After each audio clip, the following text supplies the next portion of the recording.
I walked home and sat on the edge of my bed. With a sigh, I reached up and pulled off my hijab. My ponytail spilled over my shoulder, and I absent-mindedly pulled at the end of it. Minutes passed. Maybe hours. I don't know.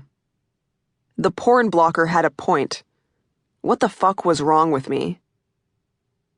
A knock on the front door startled me out of my malaise. It was Sabiha, an elderly neighbor who had taken it upon herself to absorb me into her family when I arrived in her apartment building months earlier without male protection. I didn't have much choice in the matter.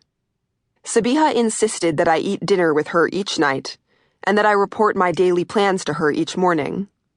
When she saw, to her horror, the collection of jeans in my bedroom, she even started to make clothes for me on her sewing machine.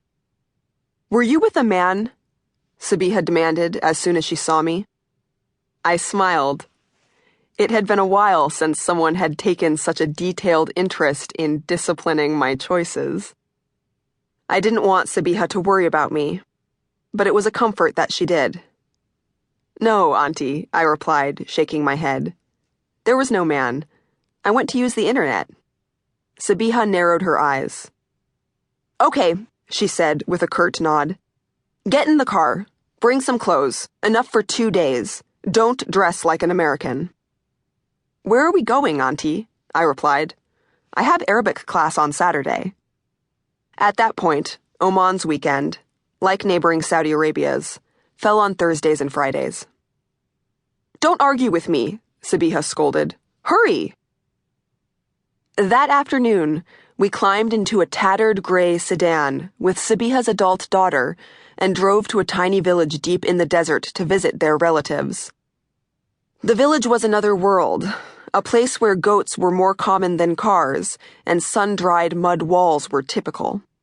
That night, after the men disappeared into another room, the other women and I chatted in a jumbled mix of Arabic, Swahili, and English, and snacked on dates. But only in sets of odd numbers, such as 3 or 5, Sabiha reminded me, with a sharp rap on my knuckles when I reached for one too many, because that was the practice of the Prophet Muhammad. Finally, sometime after midnight, the other women set mats on the floor and settled down to sleep. I lay on my mat, stressed out. I was frustrated. I was awake. Soon, long, heavy breaths filled the room. The others were asleep. I stood up, grabbed a flashlight from my overnight bag, and pulled a long black abaya on over my pajamas. The door didn't have a lock. I slipped out into the village and walked down the dirt road as far as I could. Beyond the end of the road was the desert, and I kept walking. When I couldn't see any houses behind me, I stopped and passed my flashlight in a circle over the land. This seemed like a good place. Out here, no one would hear me scream. Years earlier, when I was in high school, I had developed a unique stress relief ritual. I was 16 at the time and reading A Midsummer Nights Dream. In it, a woman named Helena loves a man named Demetrius. No, Helena doesn't love Demetrius exactly. She craves him.